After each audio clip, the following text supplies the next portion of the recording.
안녕하십니까. 수원시 글로벌 평생학습관 배우러 와 제42호를 영상으로 배달해 드리겠습니다. 저는 오늘도 배달꾼 조영호 관장입니다. 이번의 주제는 나이가 들수록 외국어 공부를 해야 하는 이유입니다. 이 사진이 한 분 계시죠? 이분은 치매 전문가, 치매 연구 전문가 한설희 건국대 교수님이십니다.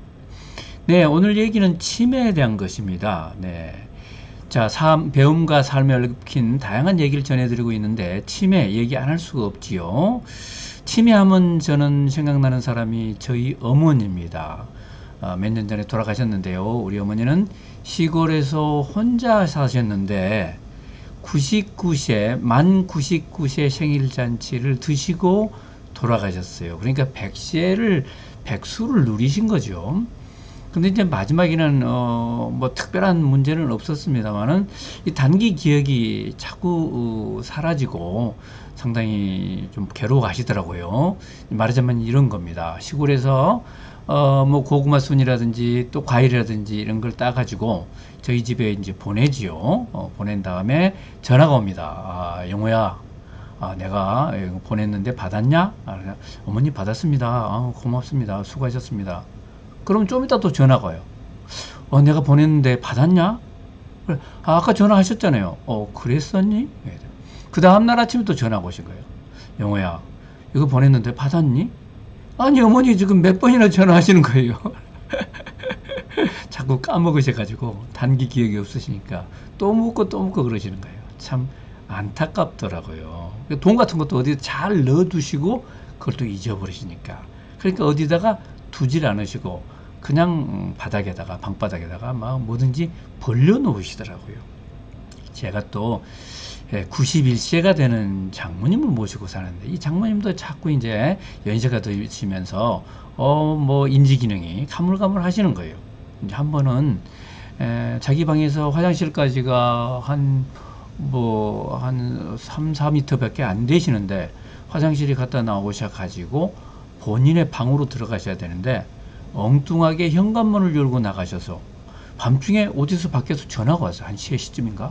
그래서 받아보니까 저희가 8층인데 9층에 사시는 분이 노인네가 계신다고 혹시 8층 어르신 아니냐? 그래서 이거 놀라가지고 가봤어요. 이제 팔찌에다가 전화번호를 남겨놓아서 다행이지 안 그랬으면 큰일 날 뻔했어요. 장모님께서 이제 엉뚱한 데로 나가시는 거죠. 이제 뭐 그렇게까지 심한 경우는 아니지만 그래도 이제 이게 단기 기억이 자꾸 없어지니까 좀 문제가 되잖아요. 이런 게 이제 치매인데 치매가 깊어지면은 본인도 괴로울 뿐만 아니라 가족이 제대로 생활을 못하는 것 같아요. 그러다 보니까 우리 사회 전체가 혼란이 생깁니다. 치매에 걸린 치매 인구가 자꾸 늘어나고 있는데요. 이게 얼마나 늘어나는 건지 여러분 보시면 깜짝 놀라실 거예요. 2010년에 치매에 걸린 노인네가 치매에 걸린 분들이 48만 명에 불과했습니다. 그래 2020년 10년 후에는 84만 2배 정도 늘어났죠. 근데 2030년에는 이 숫자가 137만으로 늘어날 것으로 추정하고 있습니다. 이와 관련해서 우리 건강보험공단이든지 복지기금이 나가지 않습니까? 돈이 얼마나 드느냐, 치매 관리를 위해서 드는 돈을 또 따져보니까 2010년에는 8조 정도, 8.7조 정도 됐는데 2020년에는 이 돈이 15조로 2배로 늘어나는 겁니다. 그리고 2030년이 되면 23조로 늘어나는데 이 액수도 기하급수적으로 는다고 그래요. 치매는 결국 나이가 들면 생기는 거죠. 나이가 들면 생기는. 특히 65세가 넘어가면 치매 위험도가 급격히 올라가는 것 같습니다. 통계청에서 발표한 이 테이블을 한번 보시죠. 60세에서 64세까지 연령이 연령대 분들이 380만 정도 되는데 그 중에 0.61%가 치매를 앓고 계신다 그래요. 근데 65세에서 69세까지 5세를 더 지나면요, 이 비율은 1.3으로 올라가고 70대 초반에 되면은 한 4% 가까이 올라갑니다. 85세를 넘어가면은 85세 인구 중에 한 40% 가까이가 치매를 앓고 계시게 됩니다. 이제 65세 인구 토탈로 치면 치매 유병률, 치매병을 가지고 있는 사람의 비율은 10% 정도 되는데요. 나이에 따라서 급격히 늘어나죠. 우리나라 전체적으로 치매 환자가 자꾸 늘어나는 이유는 뭘까요? 인구의 고령화죠. 수명이 자꾸 늘다 보니까 고령자 인구는 늘고 곱하기 10 하면은 치매 환자가 되는데 이게 계속 늘어나는 거죠. 그만큼 사회적 비용, 사회적인 어려움이 가중된다. 이렇게 봐야 될 것 같습니다. 네, 치매의 원인은 뭘까요? 치매는 결국 뭐냐면 두뇌, 우리 인간의 머리에 있는 신경세포의 수하고 그 기능이 감퇴되는 것입니다. 그래서 이해를 잘 못하고 판단을 잘 못하고 기억을 잘 못하고 옛날에 했던 기억은 남아있지만 최근 기억은 도저히 안 되는 이런 일이죠. 치매는 오랫동안 누적이 돼서 나타나는데 어느 순간에 이게 누적이 커지면 이제 크게 중증으로 되는 것이죠. 자세한 원인은 모른다 그럽니다. 그런데 이제 치매도 여러 종류가 있는데 이 크게 두 가지 종류가 대세를 이루고 있습니다. 우리 두뇌에 필요한 단백질이 만들어지는데 아밀로이드 단백질이 만들어집니다. 아밀로이드가 단백질로서 기능을 다 한 다음에는 폐기물이 나오는데 이게 베타 단백질이 되는 거예요. 이 폐기물이 분해가 안 되고 쌓이다 보니까 결국은 신경세포에 압박을 가하고 그 기능을 떨어뜨리는 역할을 합니다. 그래서 이 베타 단백이라는 게 사라지지 않고 누적이 되니까 이 치료가 안 되는 거예요. 그래서 할 수 있는 것은 조금 예방을 하는 것입니다. 이게 치매 환자의 70%입니다. 알츠하이머 병이라 그러기도 하죠. 치매 환자의 70%는 알츠하이머 병입니다. 단백질이 원인인 것이죠. 또 다른 거는 두뇌 혈관에 문제가 생겨서 그 신경세포의 기능을 저하시키는 것입니다. 이게 한 17%, 그러니까 둘 합치면 87% 정도는 이 두 개의 원인이다. 하여튼 결과적으로 치매는 신경세포가 죽어가는 것입니다. 신경세포가 망가지는 것이죠. 여러분 한번 보시겠어요? 그림을, 뇌 촬영한 그림을 보시면 왼쪽에는 정상인의 뇌가 있죠. 오른쪽에는 치매 환자의 뇌가 있는데 치매 환자의 뇌는 이렇게 뻥뻥 뚫려 있어요. 구멍이 이렇게 보십니까? 보이십니까? 구멍이 뚫려 있고 가운데도 구멍이 뻥 뚫려 있죠. 밑에도 구멍이 뻥 뚫려 있죠. 그리고 뇌에 여러 가지 주름살 이런 것도 이게 시원찮아요. 정상인의 세포는 깔끔하게 생기는데 뇌가 이제 주름지고 이게 빈약해지고 무게를 달아보면 무게가 툭 떨어지고 이렇게 되는 것입니다. 그래요. 그래서 어떻게 이걸 좀 치료를 해야 되냐? 현재는 치료 방법이 없다는 거죠. 이제 예방을 해야 되는데 예방을 위해서 할 수 있는 방법이 뭘까요? 어떤 사람은 커피가 도움이 된다. 커피가 도움이 좀 되는 것 같긴 합니다. 또 프랑스 사람들이 많이 먹는 그 적포도주가 도움이 된다. 이렇게 해서 포도주를 마시는 사람이 있는데 가장 좋은 것은 공부를 하는 것이라고 합니다. 공부, 학습이죠. 결국 신경세포를 쓰는 것입니다. 공부를 하면 신경세포가 자꾸 생기고 있는 신경세포가 좀 건전하게 되고 두꺼워지고 이렇게 해서 단백질이 치매를 좀 덜한 침범을 좀 덜한다. 이런 얘기가 되겠습니다.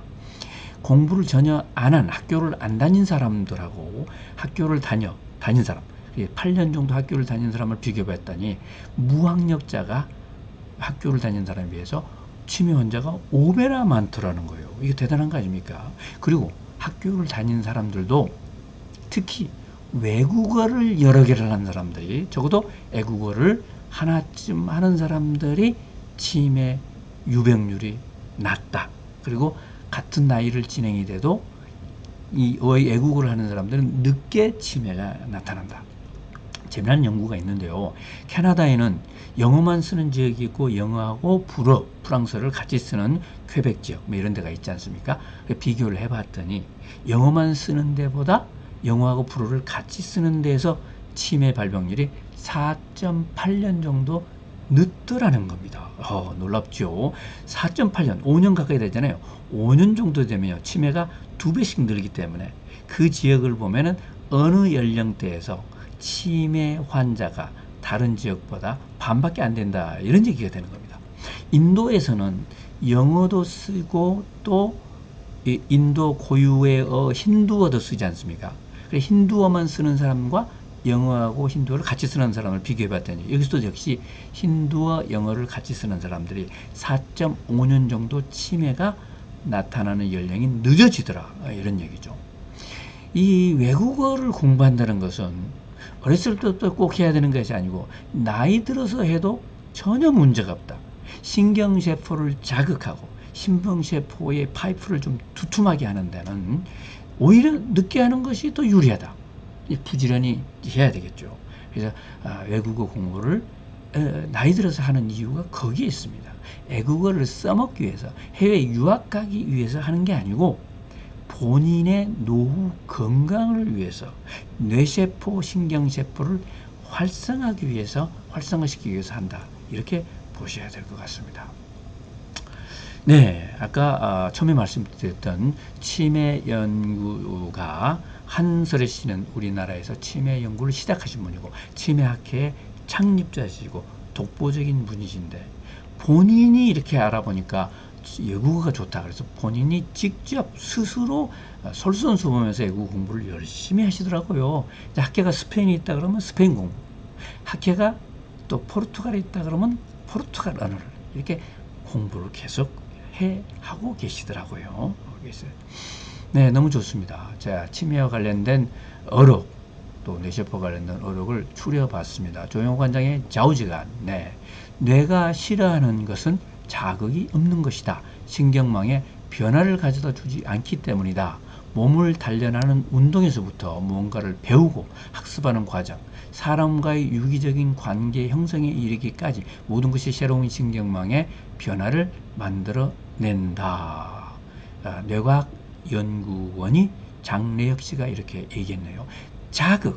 자극이 없으면 뇌는 죽는다. 그럼 바로 치매에 노출된다. 무슨 자극이냐? 운동을 하든지 학습을 하든지 새로운 사람을 사귀든지, 이런 얘기가 되겠습니다. 또 언어에 대한 거 하나 골라봤는데요. 나의 세계는 내가 사용하는 언어의 한계를 벗어나지 못한다. 치매를 떠나서 외국어를 배우면 새로운 세계를 하나 더 내가 확보하는 것이 됩니다. 세계적인 언어학자 비트겐슈타인, 루트비 비트겐슈타인, 오스트리아 출생인데 또 영국에 귀화도 하셨어요. 그래서 두 국적을 가지고 있는 분이 또 말씀하셨네요. 비트겐슈타인이 당신이 외국어 하나를 공부를 하면 새로운 세계를 얻게 된다. 하나의 국어만 하고 있으면 그 세계에 당신은 갇히게 된다. 그런 얘기를 하신 겁니다. 그러면 외국어 공부를 어디서 해야 되죠? 네, 그건 당연히 수원시 글로벌 평생학습관에서 해야죠. 그래서 여러 가지 영미 문화, 또 다른 문화도 공부하면서 언어를 습득하시고, 또 영화도 보시면서 시네와 영화도 보시면서 영어 공부도 하시고, 또 그리고 어른들 초보자를 위한 영어 교육, 또 기초 왕초보를 위한 영어 교육, 이런 게 또 많이 있습니다. 취미, 오락 이런 것만 있는 게 아니고 또 영어도 있고, 물론 당연히 인문학도 있고 그러죠. 네, 여러분 수원시 글로벌 평생학습관 홈페이지 오시면 다양한 강좌가 있습니다. 곧 2학기죠. 9월학기 꼭 찾아와서 본인에 맞는 강좌를 꼭 수강하시기 바라겠습니다. 여러분, 이번에도 정말 감사하고요. 여러분, 치매 조심하시고 코로나도 조심하시고 또 다음 주에 뵙겠습니다. 좋아요 눌러주시고 구독 신청 꾹 해주시기 바랍니다. 여러분 감사합니다. 바이바이.